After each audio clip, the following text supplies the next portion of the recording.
சற்றுமுன் கிடைக்கப்பெற்ற மிக மிக முக்கியமான செய்தி ஒன்று வெளியாகியிருக்கு. அதாவது திமுக கூட்டணியிலிருந்து காங்கிரஸ் கட்சி வெளியேறிட்டதா ஒரு தகவல் பரவி கொண்டிருக்கு. என்னன்னா, தமிழக வெற்றி கழகத்தின் தலைவரான விஜய் எதிர்வரும் நாடாளுமன்ற தேர்தலை முன்னிட்டு முக்கிய அரசியல் சந்திப்புகளை மேற்கொள்ள உள்ளதா செய்திகள் வருகிறது. அந்த வகையில் காங்கிரஸ் கட்சியின் முக்கிய தலைவரான ராகுல் காந்தியை சந்தித்து நேரம் கேட்டிருக்கார் என்று தகவல்கள் வந்திருக்கு. விரைவிலே இந்த சந்திப்பு நடைபெறும் என எதிர்பார்க்கப்படுது. இதனால தான் காங்கிரஸ் மற்றும் திமுக கூட்டணி உடையும் என சொல்லப்பட்டு வருது. விஜய் அரசியல் களத்தில் தீவிரமாக ஈடுபட்டு வராரு.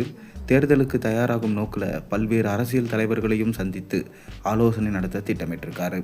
ராகுல் காந்தியுடனான சந்திப்பு அரசியல் வட்டாரத்தில் பெரும் எதிர்பார்ப்பை ஏற்படுத்தியிருக்கு. இந்த சந்திப்போட முக்கிய நோக்கம் தேர்தல் வியூகங்கள் குறித்து விவாதிப்பது என்று சொல்லப்படுது. முக்கியமாக திமுக காங்கிரஸ் கூட்டணியை உடைப்பதற்கான திட்டம் இது என்று சொல்லப்படுது. விஜய் தனது அரசியல் கட்சியின் மூலம் பல்வேறு முக்கிய முடிவுகளை எடுத்துட்டு வராரு. கட்சி நிர்வாகிகளுடனான ஆலோசனைக்கு பிறகு தேர்தல் தொடர்பான முக்கிய அறிவிப்புகள் வெளியாகலாம் என்று எதிர்பார்க்கப்படுது. மேலும் கூட்டணி அமைப்பது குறித்தும் விவாதிக்கப்படலாம் என தெரியுது. இதனால் அரசியல் கட்சிகளுக்கிடையே எதிர்பார்ப்பு ரொம்பவே அதிகரிச்சிருக்கு. ஆனால் இந்த மீட்டிங்கிற்கு முதலில் ராகுல் காந்தி ஒப்புக்கொள்ள வேண்டும். இந்த மீட்டிங் நடந்தால் அது திமுகவை கடுமையாக அப்செட் ஆக்கும் என்பதனால ராகுல் காந்தி இந்த மீட்டிங்குக்கு ஒப்புக்கொள்வாரா என்ற கேள்வி வந்திருக்கு.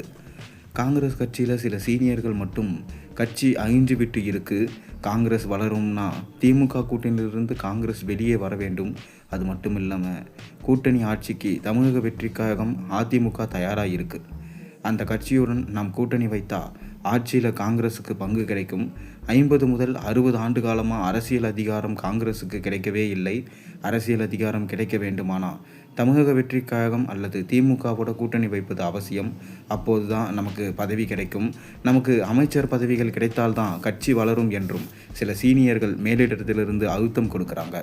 ஆனால் மேலிட பொறுப்பாளர்களோ கூட்டணி பற்றியெல்லாம் இப்போது பேசுவது தேவையற்ற பேச்சு, திமுகவுடன் கட்சி மேலிடத்திற்கு நல்ல நெருக்கம் இருக்குது, கூட்டணி பற்றியெல்லாம் அவர்கள் முடிவெடுத்து கொள்வாங்க என்று சீனியர்களிடம் சொல்லியிருக்காங்களாம். ஏற்கனவே திமுக காங்கிரஸ் இடையே கடுமையான மோதல் நிலவிட்டு வருது.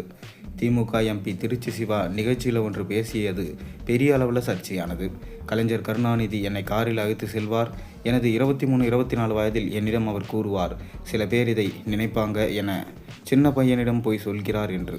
ஆனால் அவருக்கு தெரியும் இதை போய் நான் கூட்டத்தில் பேசுவேன் என்று, மக்களிடம் கொண்டு போய் சேர்ப்பேன் என்று தெரியும். அதனால் என்னிடம் நிறைய பேசுவார். அப்போது ஒரு நாள் காமராஜர் வந்து தமிழ்நாட்டில் மின் தட்டுப்பாடு என்று தமிழ்நாடு முழுக்க கண்டன கூட்டம் போடுகிறார்.